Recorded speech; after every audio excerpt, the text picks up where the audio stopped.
in this new Unearthed Arcana for Giants, we also have something that I've actually heard a lot of people wanting is a Druid Circle of Primeval. This is a Druid that is associated with giant creatures, sometimes like dinosaurs and things like that. Tell me about this. Yeah, so when we were coming up with these subclasses, and this was a group of us, Mackenzie DeArmas, James Wyatt, Ben Petrosor, and myself, as well as other members of the team, bringing in ideas.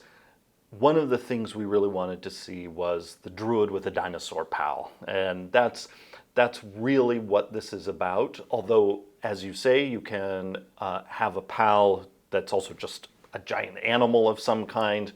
But what we were really imagining, the fantasy that we wanted to make real, was the Druid who has this dinosaur companion and brings forth this companion specifically using wild shape.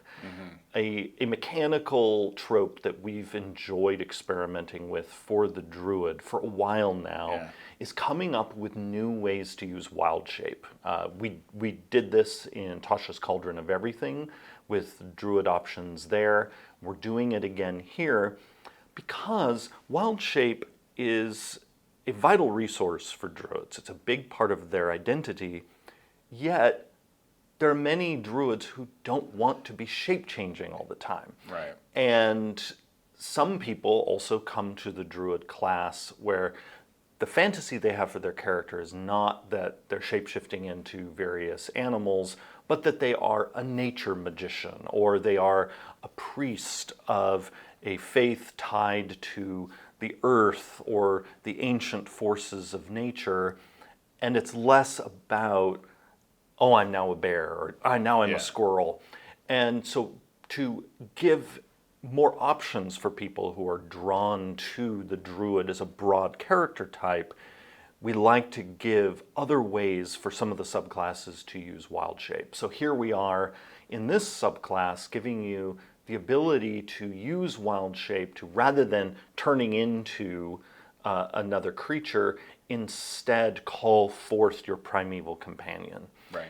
And as we've done in some of the subclasses in the last few years, again, you can see this in Tasha's Cauldron of Everything, this companion that you bring has its own stat block built into the subclass, and it grows with you. And I mean grow here in two ways. In one way, I mean with you, it gets more powerful. Yes. As you get more powerful at certain points, it gets more powerful. But then the other way in which it grows is that it literally does get bigger. Right. So it scales and it scales. Yes. Yeah. If you choose for it to be a scaly buddy, you might instead want a furry buddy. Yeah. And this is also something that people saw in the Drake Warden in Fizban's Treasury of Dragons.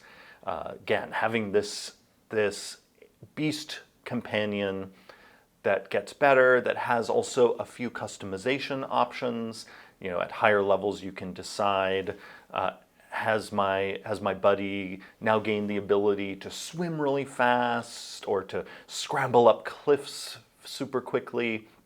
The Druid, as a full spellcaster, also has some features related to the companion that will also make it easier to cast spells around that companion. Right. Yeah. Like you can start. I mean, like when you do cast like a area of effect spell, which Druids have many of.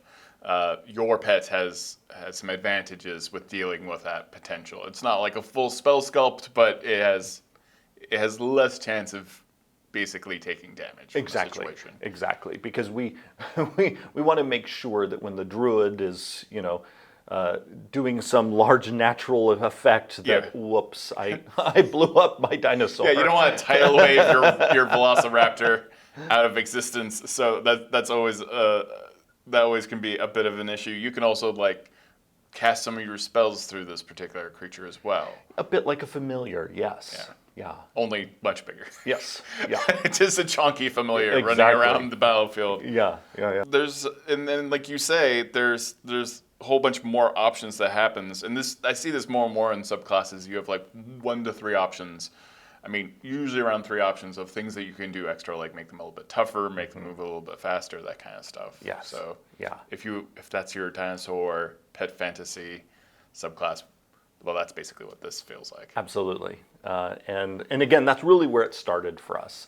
So many times when we create a subclass, it will start with this very clear character fantasy. Like we're imagining a few different characters who have this thing that really makes them special. So with the Path of the Giant Barbarian, it was the barbarian who gets really big and throws things like a giant. And then here it was the druid with the dinosaur friend. If you liked this interview and you'd like to see more, go ahead and like the video, subscribe to the channel, and hit that little bell symbol so you're notified anytime a video like this comes out.